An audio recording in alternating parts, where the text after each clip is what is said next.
نسر الكونغ فو. شاب مصري ولد عام 1991 في قرية المنوات بمحافظة الجيزة لأسرة متوسطة الحال تعود جذورها إلى محافظة سوهاج. بحث في نفسه عن ما يميزها وتحدى كثير من العراقيل حتى انطلق في عالم الكونغ فو، فأصبح كما يطلق عليه نسر الكونغ فو في الوطن العربي، بعد أن دخل موسوعة الأرقام القياسية جينيس في عام 2015 من أوسع الأبواب.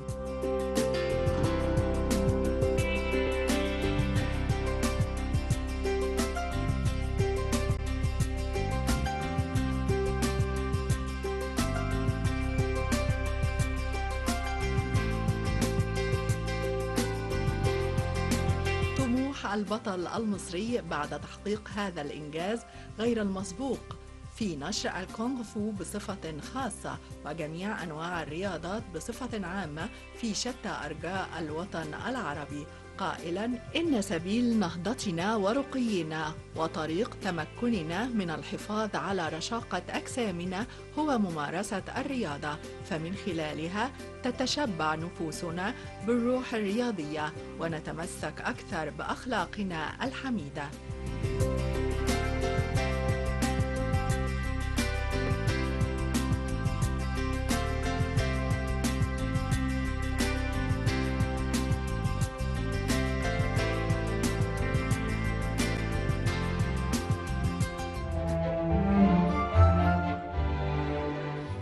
دلوقتي وصلنا مع بعض للفقرة الثانية في حلقتنا النهاردة، وزي ما قلت لكم هتكون مع كابتن جابر. كابتن جابر ازيك؟ اهلا بيك. مشرفنا طبعا، قصة طويلة هنعرفها مع بعض في فقرتنا النهاردة ان شاء الله. ان شاء الله. في البداية انا عارفة ان هما بيسموك نسر الكونغ فو، قول لي التسمية دي جت منين؟ هو انا طبعا اخترت الاسم ده عشان انت اللي اخترته؟ طبعا. او انا عشان اكون مميز، تمام، لاني انا بكره جدا ان انا اكون متشابه بحد او في نفس الاسم. يعني لو انا كنت نسخه من حد تاني فدي بالنسبه لي شيء يعني اكني بقلل من نفسي. انت بتحب تتميز في كل حاجه؟ واحب اكون ذاتي نفسي. احيانا فينا حد يقول لي انت بروسلي التاني، جاكي شان التاني، قلت له انا بحترمهم وهم الاشخاص دي اثرت في حياتي، لكن انا عايز اكون انا جابر. لكن انا لو فضلت حد تاني، طب فين الجديد في كده؟ انا عايز اكون مختلف، يكون ليا شخصيتي، يكون ليا كياني، اسلوبي الخاص، وهكذا. طيب انا عارفه ان انت ابتديت في اللعبه بتاعتك من حوالي 10 سنين، وده يعتبر انت كده بادي متاخر. تمام. بس برضو اللي انا عارفاه ان انت عندك قصه كفاح كبيره جدا، تقدر تحكيها لنا دلوقتي عشان كمان المشاهدين يعرفوها؟ اكيد طبعا. هو انا بدات طبعا في ممارسه كره القدم. طبعا انا نشات في قريه اسمها قريه المنوات. طبعا ما فيش اي امكانيات نهائي، ما بشوفش في التلفزيون غير الكوره بس، ما بشوفش الشباب كلها بتلعبش غير الكوره، فاكيد رحت لعبت كوره زي ما كله بيلعب. طبعا كنت بلعب جوكر، لان الحمد لله العالمين ربنا مديني نسبه طاقه عاليه، فكنت بتحرك في كل ملعب. كان عندي برضه طموح من الكوره ان انا اكون لاعب وكده، بس طبعا ما كانتش امكانياتنا الماديه تسمح ان انا اقدم في نادي كبير والكلام ده كله. مجرد طبعا ما شفت الكونغ فو والالعاب اللي فيها الحركه زي الجمباز والباركور، حبيت الرياضات دي. يعني حسيت ان انا فيها، حسيت ان هي ملكي، ان انا اكون حاجه فيها. ففعلا سبت الكوره خالص ورحت للرياضات مع ان دي. انت كنت بتحبها؟ طبعا. طبعا. فالمشكله هنا بقى، طب انا هتمرن ازاي؟ فمش لاقي مدربين. اجي كنت مثلا اروح اتفرج، كان في بلدنا نادي كاراتيه، بس كنت اتفرج على الكاراتيه، ما كانش الكاراتيه فيه المهاره العاليه قوي اللي انا عايزها. يعني كنت مثلا اتفرج على التميز اللي انت عايزه. كنت مثلا اشوف جاكي شان وبروس، انا عايز اعمل الحركات زي الناس دي، اللي هو كان بينط ويتشقلب ويضرب وبيعمل مهارات عاليه. فكنت اتفرج مثلا على الفيلم، الحركه تكون في دماغي، واقعد طبعا ان انا احاول اعملها. طبعا كنت بقع واتصاب واتعور وده كله، بحاول اعمل اي حاجه عشان اعمل حركات زيهم وخلاص. طبعا مع تكرار الوقت والتمرين المستمر الحمد لله بدا مستواي يزيد. بدات اتعرف على ناس كتير في مصر، بدات اخد خبره من هنا وهنا. بعدين بقى الموضوع بدا يكبر معايا. في ناس شافتني كنت بنزل العروض وانا صغير في الافراح وكده، فناس شافتني قالوا لي عاوزين اتمرن، مع اني كان مستواي يعني ما كانش قوي، بس بالنسبه لهم كنت انا الحمد لله حاجه يعني عاليه قوي. فبدات امرنهم، بدا الموضوع يكبر معايا، بدات بعدين مستواي يعلى جامد الحمد لله. بعدين انضميت للكيك بوكس، حققت بطولات في الكيك بوكسنج. انضميت للتايكوندو، انضميت للكونغ فو. يعني من صغري دخلت في كذا حاجه، فنون قتاليه مختلطه، ان انا بمارس اكثر من فن قتالي بجانب الرياضات الاستعراضيه. في رياضه جمباز ارضي، رياضه اسمها الباركور، رياضه اسمها البريك دانس. فاللي هو انا بقيت لاعب فري ستايل، اسلوب حر يعني. بعدين الموضوع بدا يكبر شويه، احط موضوع موسوعه جينيس في دماغي. فطبعا ما كنتش برضو عارف هعمل ايه، طب هوصل لموسوعه جينيس ازاي؟ في ناس تقول لي ده على الاقل عاوزين 100,000 جنيه عشان الحكام يجوا وهكذا. فالموضوع ساعتها يعني احبطت شويه بصراحه في البدايه، لاني مش لاقي حد يدعمني خالص. بس انا بس عايزه اعرف ان انت القصه من اولها لحد ما وصلنا للمرحله بتاعت موسوعه جينيس، انت كل ده من تمويلك انت؟ ده كله اجتهاد شخصي. بعدين في ناس قالت لي حاول تعمل اكونت على الفيسبوك واعمل قناه على اليوتيوب والكلام ده. فالموضوع فعلا دخل دماغي، نزلت فيديوهات كتير على اليوتيوب. طبعا بدات انزل اول حاجه فيديوهات استعراض وكده، لقيت ناس كتير تقول لي انت بتعمل الحركات دي ازاي، نفسنا نتعلم. فانا افتكرت لما انا مريت في البدايه ما كنتش لاقي حد يعلمني، فقلت طب ما انا ليه ما انزلش توتوريال للناس، انزل فيديوهات تعليميه. فعلا نزلت فيديوهات تعليميه، ما كنتش متوقع نسبه المشاهدات العاليه دي طبعا من كل الدول العربيه، مصر، الامارات، السعوديه، كل الدول. لقيت الناس بتحفزني ان انا انزل لهم ويعني حركات تاني، لقيتهم بيدعوا لي وكمل يا كابتن واحنا اتعلمنا واستفدنا. فده الموضوع يكبر الحمد لله رب العالمين. يعني حاليا قناه اليوتيوب محققه حوالي 30 مليون مشاهده. انا لسه كنت هسالك على الرقم، اعلى رقم وصلت له في نسبه المشاهده. يعني في فيديو حاليا داخل على اعلى فيديو داخل على 3 مليون مشاهده، كمان ده فيديو تعليمي. فقررت ان انا يكون المجال بتاعي ده يكون رساله للناس. تمام. بعدين بقى موضوع موسوعه جينيس جالي تاني. طيب جابر، بما ان انت بتتكلم على الفيديوهات بتاعتك اللي موجوده على اليوتيوب، ايه رايك نشوف مع بعض ومع الجمهور فيديو لكابتن جابر؟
ورجعنا لكم لسه مكملين مع كابتن جابر. انا عايزه اقول لك الفيديو فيه حاجات يعني طاقه عاليه زي ما انت بتقول، ولياقه يعني جامده جدا. بس هي دي يعني الحاجه اللي جت على دماغي وانا بتفرج على الفيديو، هي دي موهبه اكتر ولا انت يعني اشتغلت على نفسك كتير؟ تمام، خلينا متفقين ان الموهبه يعني النجاح عموما بيكون 1% موهبه، 99% 1%. يعني موهبه، يعني الانسان بيكون عنده موهبه، يعني ان انا حابب حاجه معينه دي موهبه، انا حابب. لكن موهبه من غير تدريب، من غير اجتهاد، استحاله اوصل. بس عايزه اقول لك انت يعني زي ما يقولوا بطل حقيقي. يعني انت ما كانش في حد كان بيشتغل عليك، انت اللي اشتغلت على نفسك، وكانت الظروف كانت مش مساعداك، بس مع ذلك انت قدرت ان انت تحقق طموحاتك. اكيد، هو الحمد لله رب العالمين اكتر حاجه يعني انا اكتسبتها ان انا احول اي طاقه سلبيه لحاجه ايجابيه. يعني ناس كتير كانت تحبطني، ما كنتش بلاقي حد يساعدني خالص. فانا كنت بحاول دايما ان انا يعني كنت بغضب، بس الغضب ده كنت بحاول ان انا اتملك فيه، وان انا هيجي اليوم واثبت للناس ان انا هوصل للحاجه اللي انا عايزها. طب بص، هي النقطه دي بالنسبه لي نقطه مهمه جدا، لان حقيقي في حياتنا اي شاب وهو في حياته بيتكعبل كتير في ناس بتديله الطاقه السلبيه اللي انت بتقول عليها. ازاي قدرت تحول الطاقه السلبيه لطاقه ايجابيه؟ حاسه ان دي محتاجه يعني ايه، ان حد يكون معاك، او يعني قول لنا الخلطه كانت معاك ازاي؟ تمام، عموما هو انا هعتبر الاحباط ده حاجه سلبيه، وانا مش بؤمن ان الناس هي اللي بتحبطني، انا اللي بحبط نفسي. يعني لو واحد مثلا قال لي بس احنا بنتاثر بكلام الناس اللي حوالينا. اكيد، بس انا يعني انا مؤمن ان هو برضو الانسان، طب انا لا اتحبط، طب ما دمت انا واثق من ربنا سبحانه وتعالى، واثق من ربنا ان مفيش اي حد احسن مني، ان ربنا يعني انا ليا ايدين ليا رجلين زي اي انسان تاني. تاني حاجه الثقه بالنفس. تالت حاجه ان انا متمسك بهدفي، وادام متمسك بهدفي لازم بقى اكون مؤمن ان هيواجهني صعوبه، هيواجهني صعوبات وضغوطات وحاجات كتير. وده الفرق بين الناجح والفاشل. الناجح بيتخطى اي صعوبه باصراره. الاصرار اقوى من الاراده. الاراده ان الانسان عاوز يكون حاجه، لكن ممكن يكون انسان عنده الاراده بس ارادته تضعف. لكن اصرار مهما فشل وفشل وفشل فهو ما زال عنده اصرار، لانه هو مؤمن ان النجاح عباره عن محاولات فاشله متكرره لحد ما انجح. هكذا الانسان اللي بيكون عنده امل شديد هو بيكون يئس بس عنده امل. يعني عنده المفروض ان احنا اصرار. ما نقنطش من يعني لا تقنطوا من رحمه الله. وان مع العسر يسر. فالانسان مهما واجه صعوبات في الحياه فده برضو اختبار للنجاح. النجاح الحقيقي دايما حضرتك بتتطلب مننا مجهود كبير، والنجاح الحقيقي فعلا ما بيجيش بسهوله، بعكس الناس اللي بتنجح من عن طريق الاسفاف او التفاهه. ده ممكن يكون نجاحهم سريع بس انا مش بسميه. سريع وما اعتقدش ان هو بيطول. بس انا مش النجاح اللي بتعب هو اللي اه بيطول وبيعيش مع الناس بس اكتر. انا مش بسميه نجاح، لان حضرتك في فرق ما بين النجاح والنجاح الحقيقي. النجاح فقط بيتمثل في ان انا اعمل شيء مفيد لنفسي، شيء نافع، مش خارج عن التدين، مش خارج عن الاخلاق.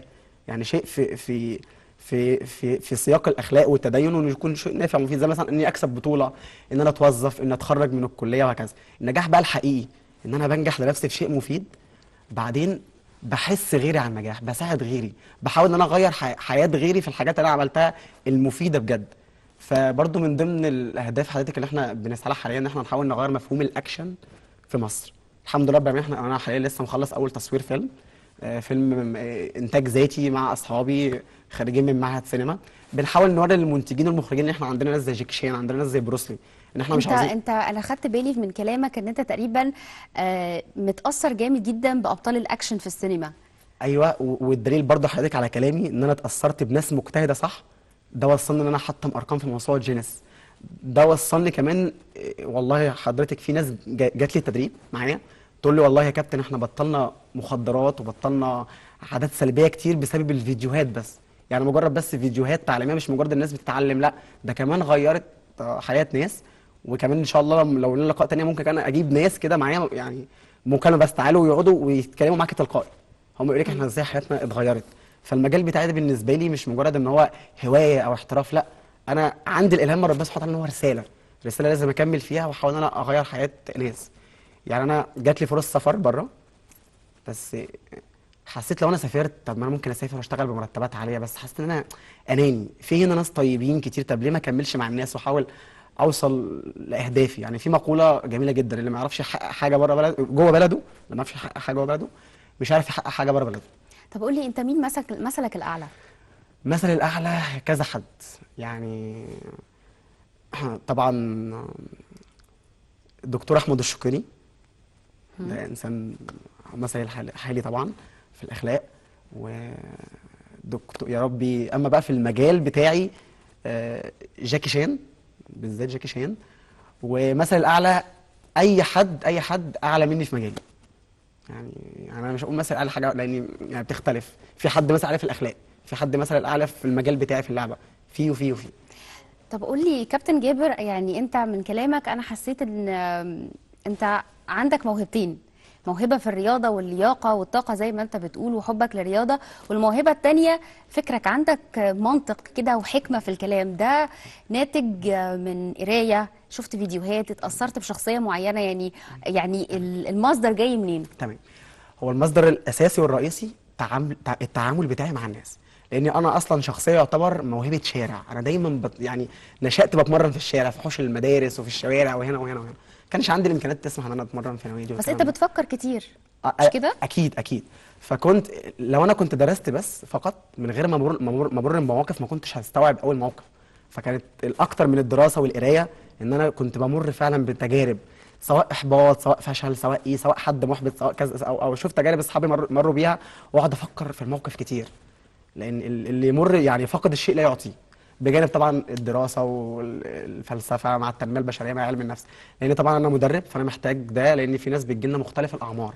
في حد بيجي لي كبير عنده مثلا 40 سنه، هو انا ينفع اتمرن؟ ينفع اعمل زي الناس دي؟ جاي محبط يقول لي ده الناس قالت لي ايه، او حد عنده 20 سنه والله، ده الناس قالت لي انت راحت عليك ومش هينفع تتمرن. احس انه جاي لي شايل هموم الدنيا كلها. اقول له في ايه يا حبيبي؟ لا، كل حاجه بسيطه جدا. انت هتتمرن واحد اتنين تلاته وهكذا، بيجي يشوف الدنيا جميله خالص. فبرضه المفروض المدرب على قد ما يقدر ان هو يثقف نفسه، ويحاول ان هو يعامل المتدرب معاه ان هو اخوه، صاحبه، ابنه، اب ليه، مش مجرد انه بيدربه يعني وخلاص. يبقى في علاقة إنسانية بينه وبين اللي قدامه. الله ينور. مش مجرد ان هو يجي يتمرن يدفع لي ثمن الحصه ويروح، لا. احنا كده مش هنعرف نطلع ابطال، مش هنعرف نطلع ناس عندهم نفس الاصرار والاراده. انا عن نفسي عايز ادرب الشباب اللي انا بمرنهم، تلاميذي كلهم، يطلعوا زي افضل مني كمان، ويكونوا مدربين، وده يفتح صاله هنا ويفتح صاله هنا، ونحاول ننشر الرياضه. لان الرياضه لوحدها هي اكتر مجال في الدنيا حضرتك بيخلي الانسان ملتزم، الانسان عنده اراده قويه جدا. لان المجهود اللي بيتعمل في الحركات اصلا بيطلع الطاقة اللي في آه. جسمك كلها. وبيطلب اصرار عالي. ولو اصرار عالي، لو جينا عملنا اصلا مقارنه نلاقي معظم الناس المشهورين في العالم معظمهم عندهم جانب رياضي. ودايما الرياضي حضرتك ممكن تلاقيه متعدد في كذا حاجه، لان الرياضه لوحدها بتعلم. لو واحد دخل في اي مجال تاني هيكون اي مجال تاني سهل بالنسبه له. يعني أنت بالنسبة لك يا كابتن جابر الرياضة دي تعتبر علاج نفسي؟ اكيد طبعا حضرتك، الرياضه علاج نفسي. يعني منها اول حاجه بنعالج الظواهر السلبيه المنتشره في المجتمع، زي التحرش، زي مشاهده المقاطع الاباحيه، زي الانحراف الاخلاقي، وحاجات كتير. يعني الرياضه قريبه جدا من الدين، وهنلاقي برضو ان الدين حس على الرياضة، ده على حقيقي. على ده الرياضه. حقيقي. لان الرياضه كمان بتخلي، غير كده كمان الرياضه بتعالج امراض كتير للانسان. كابتن جابر، احنا خدنا الكاميرا بتاعتنا ونزلنا في الشارع عشان نسأل الناس عن كابتن جابر. ايه رأيك نشوف مع بعض التقرير؟ تمام. مشاهدينا هنشوف مع بعض التقرير ونرجع ونكمل فيها حاجة حلوة.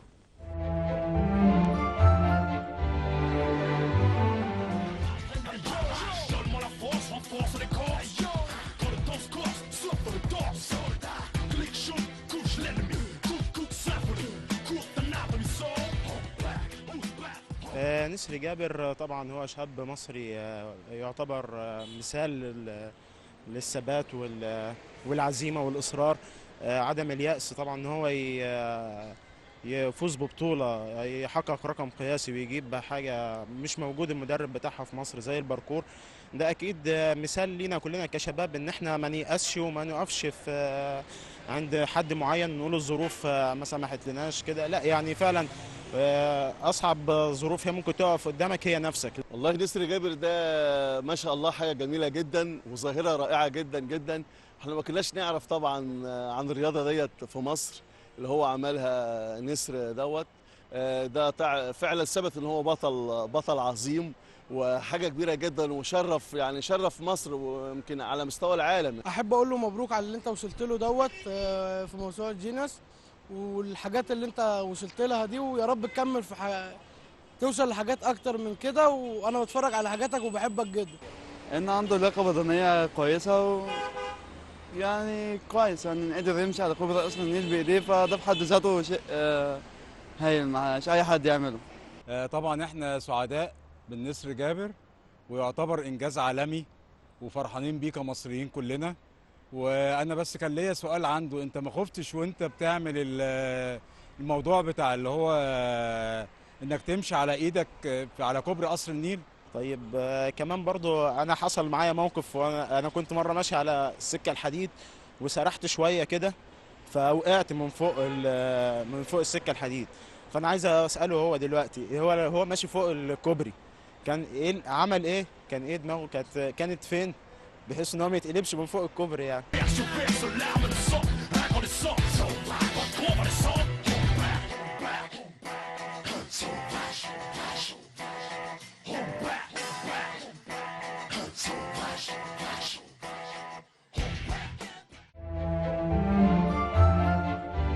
مشاهدينا ورجعنا لكم وفيها حاجة حلوة مع كابتن جابر.